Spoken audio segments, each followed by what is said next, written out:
My name is Iris Bennett, and I'm 28. If you spend 28 years watching your parents orbit your older sister like she's the sun and you're lunar debris, you develop a weather sense for disappointment. You smell a storm coming before the clouds even gather. Still, even I wasn't prepared for the phone call that landed on my birthday. Another candle blown out by someone else's wish.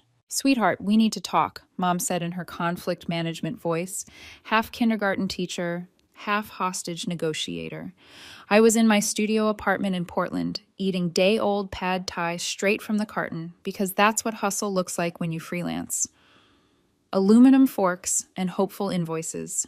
What's up, Mom? Well, she began too brightly, your father and I have decided to help Taylor with a down payment. I waited for the rest. There wasn't any. That's great for Taylor, I said, tasting the sesame oil and the familiar after-flavor of being an afterthought. We're giving her $100,000, Mom added, like she was unveiling a charity gala donation. The number clanged in my skull. I almost dropped the noodles. Tragic, because that was lunch and dinner. 100, wow. I aimed for neutral and missed. And for me, you're giving silence. The dissertation kind, peer-reviewed silence that concludes, you'll understand. Mom filled it with soft words anyway. Iris, you're in a different place. You made different choices. Taylor has a stable career, a serious relationship, a plan. You're still finding yourself. I glanced around my 400 square foot journey. Peeling paint, one brave plant, and a radiator that only worked when the moon was in Leo. Right, finding myself. You've always been so independent, she said sweetly. That's a funny way to spell neglected, but sure. Here's the thing about being the family's designated disappointment. It's death by confetti cuts. Thousands of tiny moments that flutter down and stick to your skin until you can't tell where you end and the paper ends. Taylor is 3 years older, and she arrived blonde and sunlit, the kind of baby nurses fuss over. Mom called her little sunshine. I had practical brown hair and a talent for drawing dragons with 6 elbows. Taylor played varsity soccer. I played jazz flute. Taylor dated the homecoming king. I dated color palettes and my Wacom tablet. She cruised through a state school business degree. I went to art school on loans that will probably survive me and vote in 3 elections. I tried, though. At 15, I entered a national design competition. 3 months of caffeine, tears, and vector nightmares. I won second place out of 3,000. Dad's response, well, at least you tried. When Taylor came in fourth at a regional soccer tourney, he bought her a MacBook and a pep talk about grit. I learned 2 things that year. Kerning matters, and so does being born golden. We reenacted functional family every Sunday over pot roast, like a theater troupe that couldn't afford new material. 3 months before the call, Taylor mentioned she and her boyfriend were house hunting. Down payments are insane, she said, passing potatoes like meaningful props. Dad perked up. They exchanged that married people glance that contains an entire board meeting. What if we helped? Dad offered. Taylor said, I couldn't, and meant please do. He smiled. It's time we helped our daughter build her future. Singular. Mom peered at me, testing for jealousy, like checking a fever. Iris, when you settle down, I smiled. I'm happy for Taylor. It sounded almost true if you were far away. So when Mom called on my birthday to officiate the $100,000 canonization, I wasn't surprised. What surprised me was the RSVP request that followed. We're having a celebration dinner this Sunday. Taylor's closing on the house. You'll come, won't you? A celebration for her windfall on the week of my birthday. Actually, I have plans, I lied. My plans were ice cream from the container and a spiral into Zillow listings I couldn't afford. Oh, with who? She asked, suddenly interested in my personal life, now that I might be useful as a placeholder at a photo op. Friends, I said. You know how it is. Well, we'll miss you. Maybe a birthday dinner next week. Sure, Mom. Next week. We both knew next week is where things go to die. After I hung up, the apartment hummed, a thin, tired electricity. 28, 400 square feet, a bank account that got nervous when I opened the app, and a family that remembered I existed in the spaces between Taylor's milestones. Something shifted. No thunderclap, no triumphant movie score, just a quiet tilt inside me. I wasn't going to beg for a seat at a table where the menu never included me. No manifesto, no dramatic text thread. I would simply stop. Stop calling. Stop volunteering myself as a reference point for Taylor's success story. Stop bleeding energy into a relationship that didn't feed me. Week 1 of silence felt like breaking a habit I didn't admit I had. I kept unlocking my phone to send Mom a meme about a raccoon stealing pizza, then locking it again. By week 2, I realized nobody had noticed. No, how are you, texts. Taylor sent a single, you good? I typed, swamped, congrats on the house, and got a thumbs up, the emoji equivalent of a head pat. Here's the secret no one tells you about stepping back from your family. The scary part isn't the missing. It's discovering what's left when the noise stops. I expected a void. Instead, I felt light, like I'd been carrying a backpack of rocks and finally shrugged it off. I also felt very broke. Freedom doesn't pay rent, and my landlord doesn't accept poetic metaphors. So I worked. Manic is one word for it. Hungry is kinder. There was this coffee roaster, Marcus, midlife crisis turned, small batch single, origin visionary, who needed branding that felt authentic but modern, rustic but clean, bold but subtle. Translation: surprise me and then do it again. On revision 17, the logo clicked into place so cleanly it felt inevitable.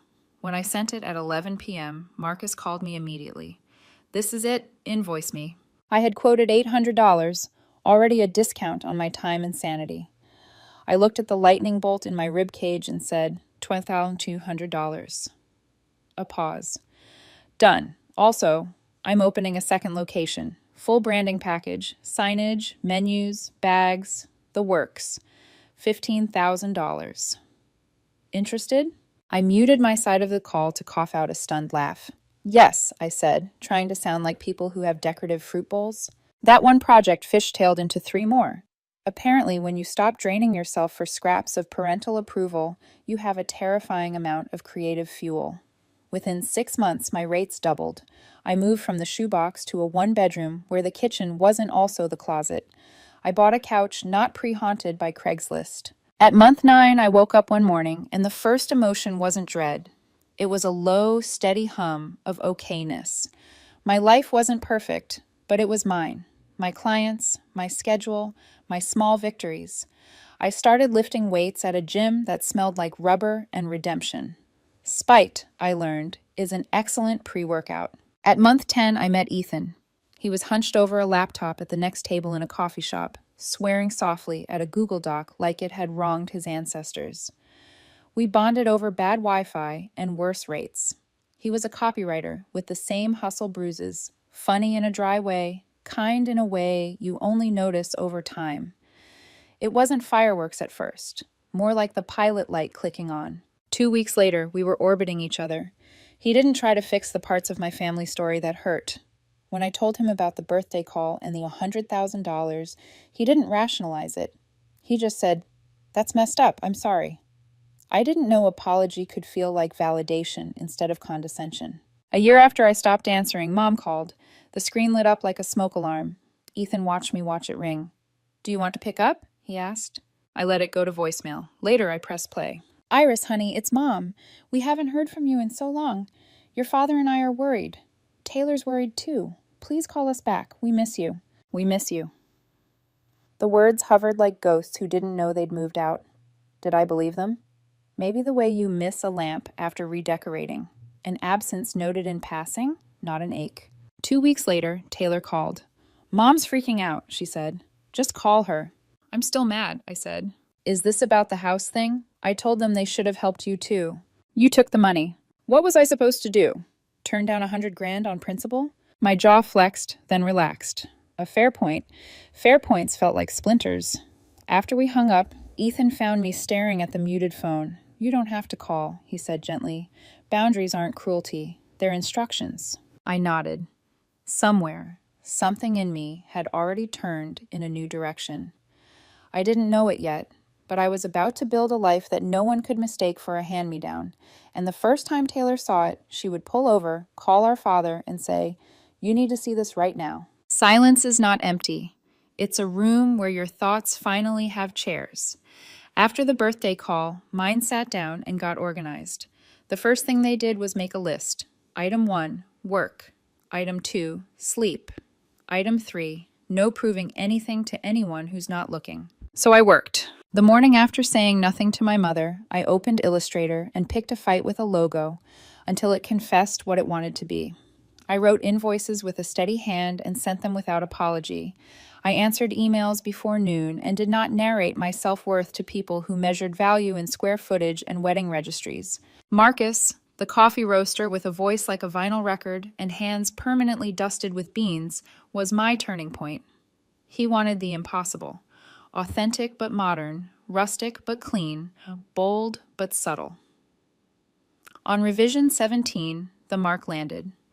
2 angled strokes nested in negative space, a shape that looked like steam and a mountain at the same time. When I sent it at 11:03 p.m., Marcus called right back. "This is it," he said. "Invoice me." I quoted 800. "You underquoted." "I know." The little lightning rod in my ribcage flickered. "It's 1,200. He didn't even sigh. "Done. Also, second shop next year. Full brand package, signage, packaging, menus. 15,000. Interested?"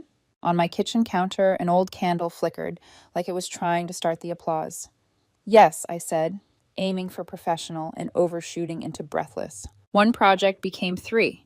3 became a calendar that looked like a Tetris board where the pieces actually fit. Turns out when you stop burning fuel trying to get your mother to say she's proud, you can set fire to your own engine. I raised my rates without attaching an apology paragraph. Clients said yes. A few said no. I didn't die. By month 6, I doubled my income. I moved from the 4th floor shoebox, where the kitchen sink knew all my secrets, into a 1-bedroom that had a door, and when I closed it, it stayed closed.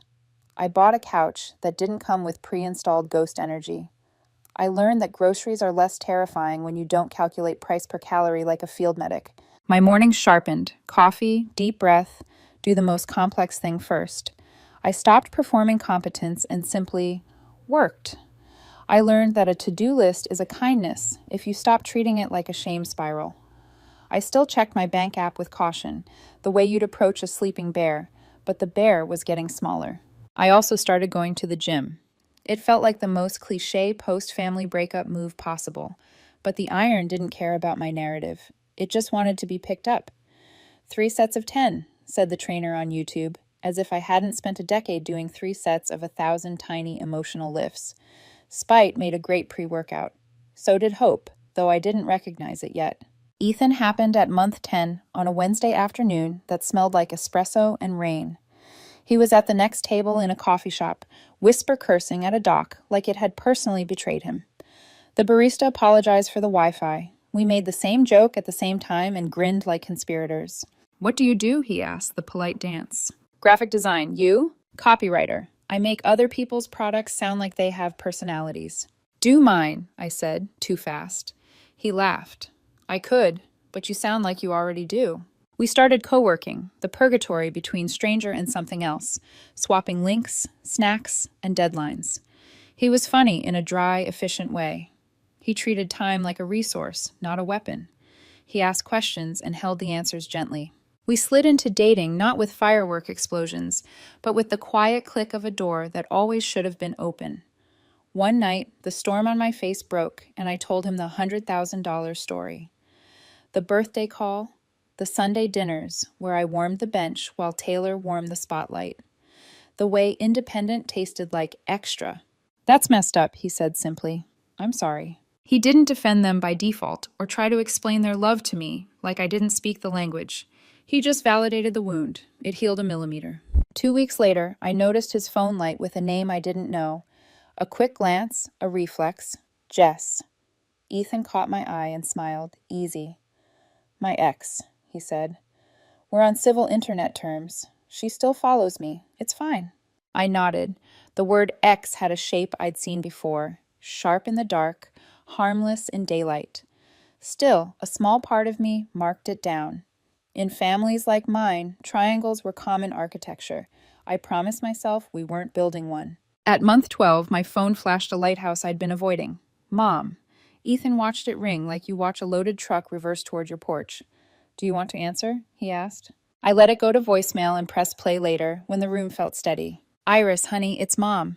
We haven't heard from you in so long. We're worried. Taylor's worried too. Please call us back. We miss you. We miss you drifted through the apartment like potpourri. Pretty, non-nutritive, bought for company. Did they miss me? Maybe the way you missed the lamp you replaced, an impression where a shape used to be. 2 weeks later, Taylor called. I answered because curiosity is a muscle I haven't learned to rest. Mom's freaking out, she said instead of hello. Taylor doesn't do small talk. She does bullet points. Can you just call her so she calms down? I'm still mad, I said. About the house, about everything. I told them they should have helped you too, she offered, like a receipt. But you know how they are. They said you're independent. She paused. What was I supposed to do? Turn down $100,000? The honest answer was maybe, but honesty would only make her defensive and me righteous. Neither of us needed that. I'm not asking you to give it back, I said. I'm asking you to see what it meant. Silence. A new one. Not peer-reviewed. Raw. I didn't know, she said finally. It wasn't an apology, but it wasn't nothing. After we hung up, I stared at my phone long enough for the screen to go black. Ethan leaned on the doorframe. You don't have to call your mom, he said. Gosh. I know. You also don't have to never call her. I know. Then what do you want? I hated that question because it sounded simple and lived like calculus. I want to stop being the villain in a story I didn't write, I said. I want to not owe anybody the soft version of myself. He crossed the room and took my hand, that easy, unshowy way of his. Then write a different story. I did. Quietly. I raised my rates again and didn't add emoji to soften the number. I turned down 2 projects that smelled like chaos. I redesigned a bakery's entire brand for a fee that made my old self blush. I went to bed before midnight and woke up with fewer ghosts. I saved money like a squirrel who'd read the Farmer's Almanac and knew exactly how long winter would be. By month 18, a thought arrived that terrified me with its audacity.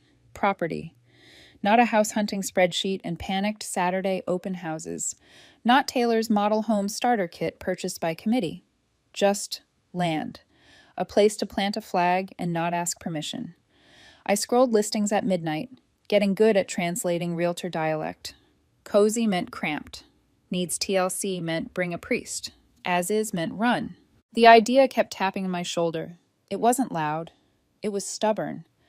I started putting aside a little extra every invoice. I bought fewer takeout dumplings and more 2x4s in my head. I sketched cabins on napkins like a 12-year-old planning her treehouse. On a Saturday in late spring, the sky opened in that particular Pacific Northwest manner. Bruised purple 1 minute, hallelujah. Sunlight the next, and Ethan said, let's get out of here. Trees taller than our problems. We drove east toward the Columbia River Gorge, windows cracked, playlists alternating between his moody indie and my shameless pop. On the trail, the air tasted like rain and cedar. I felt something unclench that had been gripping my lungs since childhood. At the overlook, a hawk strafed the wind like it owned a deed to the horizon. I wanted that paperwork. We left late, the good kind of tired, both of us smelling like forest and granola bars. The GPS lost signal right as the road forked. Ethan unfolded a paper map from his glove compartment, which felt like finding a cassette tape in a Tesla. We took the wrong turn with full conviction. The asphalt degraded to suggestion. Blackberry brambles flashed by like barbed wire made of sweetness. I think we're lost, Ethan said. We're adventuring, I said, because optimism costs less than gas. We rounded a bend, tires crunching gravel, and the world shifted. On the right, tucked behind a curtain of green and the wild geometry of brambles, a hand-painted sign leaned at a tired angle. For sale. Past it, 5 acres of overgrown possibility. I saw the flicker before I knew the match had been struck. Pull over, I said. Iris, this is horror movie staging, he protested lightly. No service, no witnesses, a sign painted by someone named probably Frank. I like Franks, I said, already unbuckling. The makeshift driveway was more rumor than road. The property opened like a held breath. Fir trees, like cathedral columns. A small creek somewhere, narrating softly to itself. Silence, full of living. My heart did a thing I don't have verbs for. Ethan came up beside me, hands in pockets, cautious. You're serious? I don't know, I said, voice low, like I might scare the chance away. Maybe. We stood there a long minute while light dappled, and somewhere a bird wrote a thesis on joy. I lifted my phone and snapped the sign with its faded number, as if I could steal this moment by framing it. You want this? Ethan said. It wasn't a question so much as a gentle dare. It probably costs what my parents gave Taylor, I said. The words should have soured the air. They didn't. They just clarified it. Then let's find out. We got back in the car. The GPS blinked alive like it had changed its mind about us. I saved the photo. The number waited in my phone like a seed. That night, sleep came in choppy waves. Land dreamt me back, as a line, a shape, a promise. I woke with the number in my head. I dialed in the morning. The man who answered sounded like he had been smoking gravel since the 60s. Yeah, he said, voice deep, scratchy, blunt. Hi, I'm calling about the property. The one with the hand-painted sign out near the gorge? A pause, then. You saw it, huh? That's mine. Been in the family since '58. Name's Frank. Frank, of course. I shifted the phone to my other ear, pacing my apartment. What are you asking for it? 45,000? I squeaked, louder than intended. That's the number. Raw land. No utilities. Needs well. Septic. Power. Driveway's half gone. But land is good. Solid trees. Creek in the back. 45. 45. I had saved 32. Every invoice, every skipped brunch, every secondhand coat instead of new. 32 was a mountain to me, but compared to 45, it might as well have been 32 cents. Would you take 30? I asked, half expecting him to laugh, hang up, and report me to some land dreamer blacklist. Frank chuckled, not unkind. I'm asking 45 because that's what I need. Property taxes, medical bills, can't go lower. I swallowed the hope that had been rising like helium. Fair enough. Thanks for your time. But when I hung up, the image of the land didn't vanish. If anything, it sharpened. Creek flashing like silver thread, firs standing like witnesses. It haunted me. That night, Ethan came over, balancing Thai takeout and 2 sodas. He caught me staring at the photo of the hand-painted sign like it was a newborn. You called, didn't you? He asked. 45, I said, like the number itself was a crime. He set down the bag. And you have 32, which is incredible, by the way, he said gently. You built that out of nothing but your work. Don't shrug at it. I can't afford it. I pushed the noodles around. It's 12,000 short. That's not a gap I can freelance logo my way across overnight. Ethan ate in silence for a moment, watching me spiral. Then softly, what if I helped? I froze, fork midair. Ethan, no. Why not? Because it's your money. And we've been together, 7 months? You can't just... Can't I? His tone was steady, calm. I've got about 8 saved. We could go in together, make it legal. Contracts, percentages, all of that. 60-40 split, whatever reflects what we each put in. The air tightened, my chest fought between wanting and warning.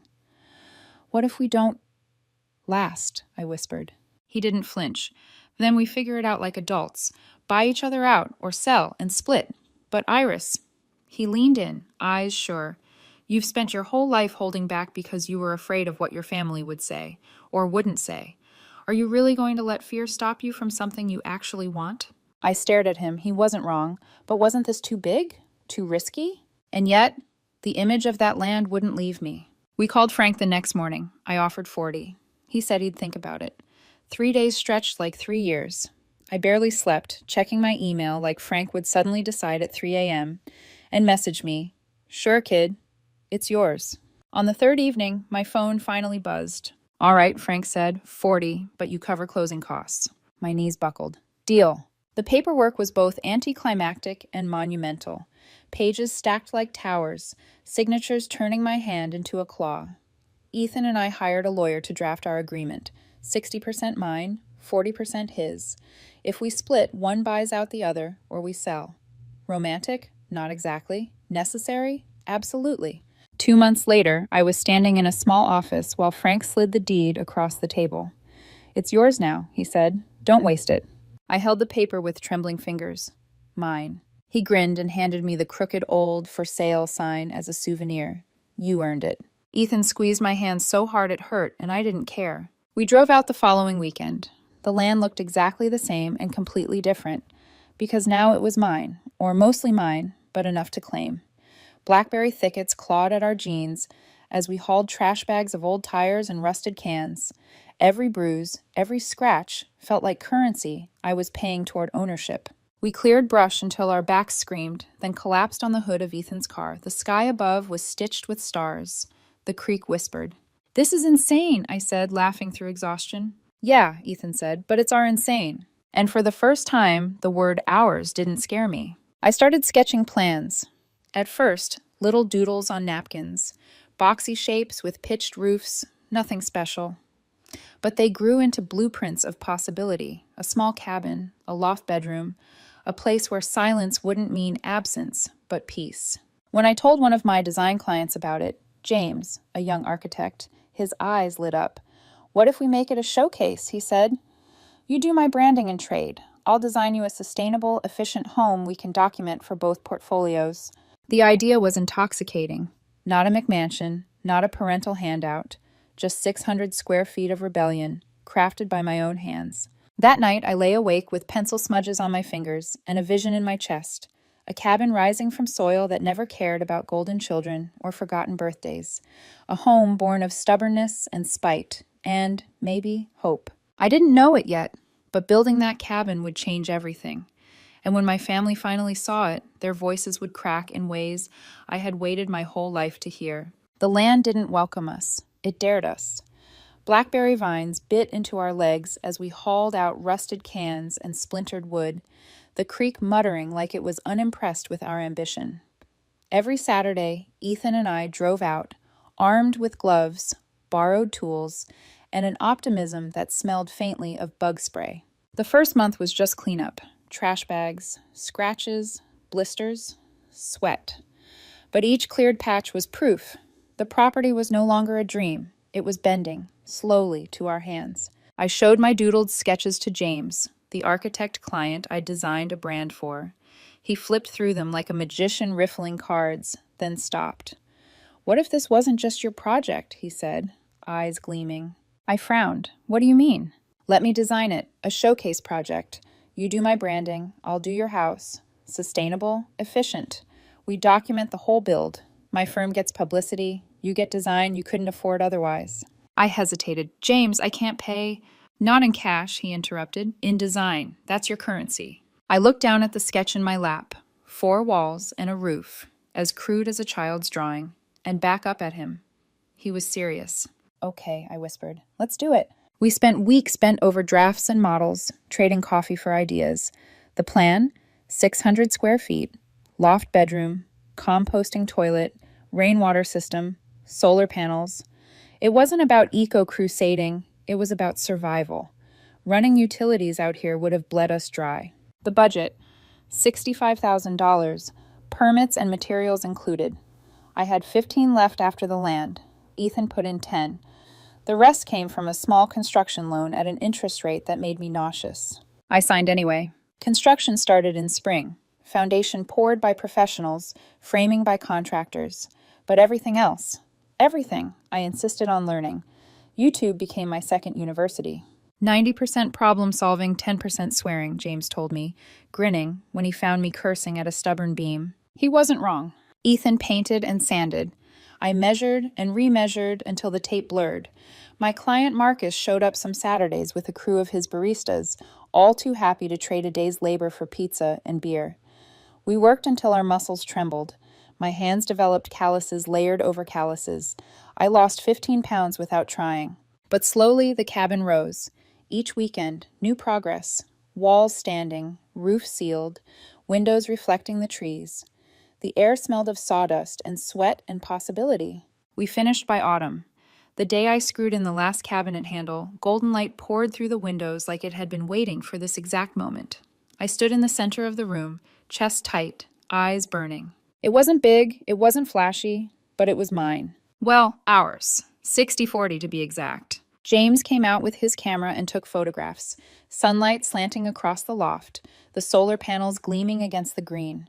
From a certain angle, the cabin looked like something that belonged in Architectural Digest, which was insane considering it had been built on weekends and stubbornness. I posted one photo online, just the cabin against the trees. Caption, "Built this, proud." By evening, It had more likes than anything I'd ever shared. By morning, a local design blog had messaged asking to feature it. By the end of the week, 3 new clients had contacted me, wanting a logo that feels like that. Validation tastes better when it's earned. But not all attention is welcome. Ethan's phone pinged one night while we sat on the porch, eating takeout by lantern light. I glanced without meaning to. Jess. His ex. She'd messaged, saw the cabin. Looks amazing. Proud of you. The old bruise inside me throbbed. She's still texting you? Ethan looked at me, steady. It's nothing. Just her being polite. I wanted to believe him, and I did. Mostly. But I also knew how thin the line was between polite and prying. He reached across the table, touched my hand. I'm here, with you, not her. I nodded. The doubt didn't vanish, but it loosened. That night, lying in the loft, I listened to the creak outside and felt something I hadn't in years. Not joy exactly, something quieter, sturdier. The ground beneath me was mine. The walls around me had grown from my sweat. For the first time in my life, I wasn't just surviving in someone else's story. I was building my own. And sooner than I realized, that story would collide with the one I thought I'd left behind. Because my sister Taylor was about to stumble across my cabin, and nothing would be the same after that. The collision came on a Sunday of all days, the day my family still used to pretend we were whole. I was out at the property, perched on a step stool, painting the trim around the loft window. Ethan was outside splitting kindling. The steady thud of the axe like a heartbeat. The air smelled of cedar and fresh paint. Peaceful. Mine. Until tires crunched on gravel. I froze, brush mid-stroke. No one ever came down this road unless they were lost. I wiped my hands on my jeans and stepped outside. There, halfway up the makeshift driveway, stood my sister Taylor. Her car door was open, her phone pressed to her ear. She was staring at the cabin like it had sprouted from the earth just to mock her. When our eyes met, she lowered the phone. "What the hell, Iris?" she said. I walked toward her slowly, heart pounding. "Hi to you too." "This," she pointed at the cabin, voice shaking. "What is this?" "My home." She blinked. "You built this? You? How?" "With help. With work. With not waiting for someone else to hand it to me." Taylor's face went pale, then flushed. She turned back to her phone. "Dad, you need to come here, now." "No, you won't believe it until you see it." I felt the ground tilt beneath me. "Taylor, don't." But she had already hung up. 30 minutes later, the crunch of another car. A truck I knew too well. Dad climbed out, Mom right behind him.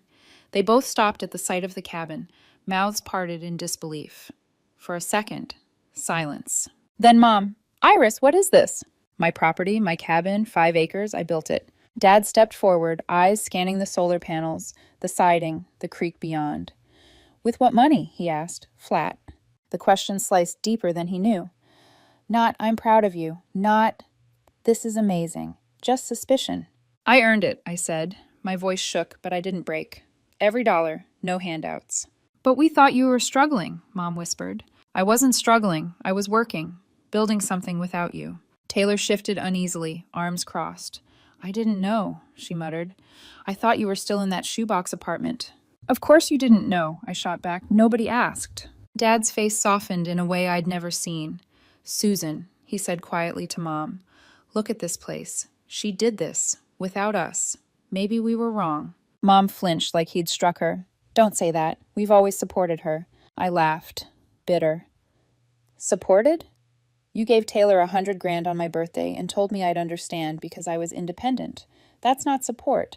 That's erasure." The 4 of us stood in the clearing, words hanging like smoke. I took a breath. My whole life, I had bitten back, swallowed down, tried to be the understanding one. Not anymore. "You don't get to claim pride now," I said. "You don't get to show up and pretend you saw me all along. If you want to be in my life, it has to change. Boundaries, respect. No more golden child, forgotten child." Taylor's arms dropped. She looked at me, raw and unsettled. "I didn't realize how much I took for granted." Dad cleared his throat. "Can we see inside?" I hesitated. Through the window, I caught Ethan's gaze. He gave the smallest nod. "Yeah," I said finally. "Come in." Inside, their footsteps echoed on the new wood floors. Mom trailed her fingers over the counters like she was touching a stranger's skin. Dad studied the loft, the solar setup, the design touches James had suggested. "This is Impressive, Dad admitted at last. His voice cracked on the word. I stood straighter. It's more than impressive. It's mine. Built without your approval. Built because you didn't believe I could. Mom opened her mouth, then closed it again. For the first time in years, the silence was mine, not theirs. Outside again, the sun was lowering, throwing fire through the firs. I turned to them. If you want a relationship with me, it has to be different. No more comparisons. No more excuses. And if you can't do that, then this. I gestured to the land around us, to the cabin behind me, to the life I had forged. This is where our story ends. Dad swallowed hard. That's fair. Mom's eyes glistened, but she said nothing. Taylor lingered as they turned back toward the truck. For once she looked smaller than me. I'm sorry, she said softly. For real this time. It wasn't enough, but it was something. And as the sun dipped, I felt it. The ground had shifted. I wasn't the forgotten one anymore. I was the one they couldn't ignore. That night, after the dust of their visit had settled, Ethan and I sat on the porch steps. The lantern cast a circle of warm light around us. The creek murmured, and the cabin behind me stood like proof carved into the earth. Ethan nudged me gently. How do you feel? I stared into the trees, heart still pounding. Tired, relieved, sad, proud. All of it, like a storm that doesn't know whether to end or start again. He slipped his arm around my shoulders. You did more than build a cabin, Iris. You built your boundary. They saw it. I leaned against him, but my mind was still on my family's faces. Dad's crack of pride, Mom's stubborn silence, Taylor's apology. The next week, I received a text from Mom. Short, careful. Can we talk, just you and me? I stared at it, thumb hovering. For years, I'd have dropped everything, rushed to meet her, desperate to patch holes she had poked. Now I let it sit. Hours later, I replied, Not yet. I need time. She didn't push. That was new. Taylor showed up the following weekend, alone. She brought coffee and a box of pastries, like she was showing up to a peace summit. We sat outside on mismatched lawn chairs. She looked around at the cabin, eyes softening. I was jealous, she admitted suddenly. I blinked. Jealous? Of what? They gave you everything. She sighed, twisting the lid off her cup. Yeah, they gave me money, support, attention, but that meant I never had to build anything myself. Everything was padded. I didn't realize how heavy that padding was until I saw this place. You made this out of nothing, Iris. I just signed papers. Her words weren't a full confession, but they pierced deeper than any defense. Do you want to change that? I asked quietly. She met my eyes. Yeah, I think I do. It wasn't forgiveness. Not yet. But it was the first plank of a bridge. 2 weeks later, Dad came alone. He walked the property slowly, as if memorizing it. At the porch, he finally spoke. I judged you wrong, he said. All those years, I thought independence meant you didn't need us. But maybe we just didn't bother to look. That's on me. I swallowed hard. It wasn't an apology wrapped in excuses. It was simple, raw, real. Thank you, I said. Then, steady. If you want to be in my life, Dad, it has to be different. Boundaries. Respect. Ask me about me, not about Taylor. Stop measuring my worth against hers. He nodded. That's fair. His voice cracked on the word, and for the first time, I believed him. Mom was the hardest. She resisted, bristled. She sent long messages about how we always loved you, even if it didn't look like it. I answered with truth, not venom. Love without recognition feels like absence. Weeks passed. Slowly, she softened. When she finally came, she didn't bring defenses. She brought a photo album from when I was 7, the dragon drawing I had made, taped proudly to the fridge. I forgot this, she whispered, eyes wet. But you didn't. For the first time in decades, I hugged her without armor. We didn't become a perfect family. Perfection was never the point, but the rules had changed, and this time, I was the one writing them. No comparisons, no money strings. If they wanted to be here, they came as equals, not as judges. And slowly, carefully, they accepted. One evening, months later, Ethan and I sat on the porch watching the last light fade. The cabin glowed behind us, our fingerprints pressed into every board. Do you regret letting them back in? He asked. I shook my head. Not as long as they play by the rules. And if they don't, I gestured toward the trees, the land, the life I had built. I'll still have this. They can't take it from me. Ethan smiled, pulling me closer. You've already won. I let the silence stretch. filled not with absence, but with peace. For the first time in my life, I wasn't waiting for their approval. I wasn't chasing their pride. I had built something better, my own story, my own home, my own worth. And if they wanted to be part of it, they would do so on my terms. The cabin stood quiet as the stars blinked awake. My land, my choice, my life. For once, I didn't feel like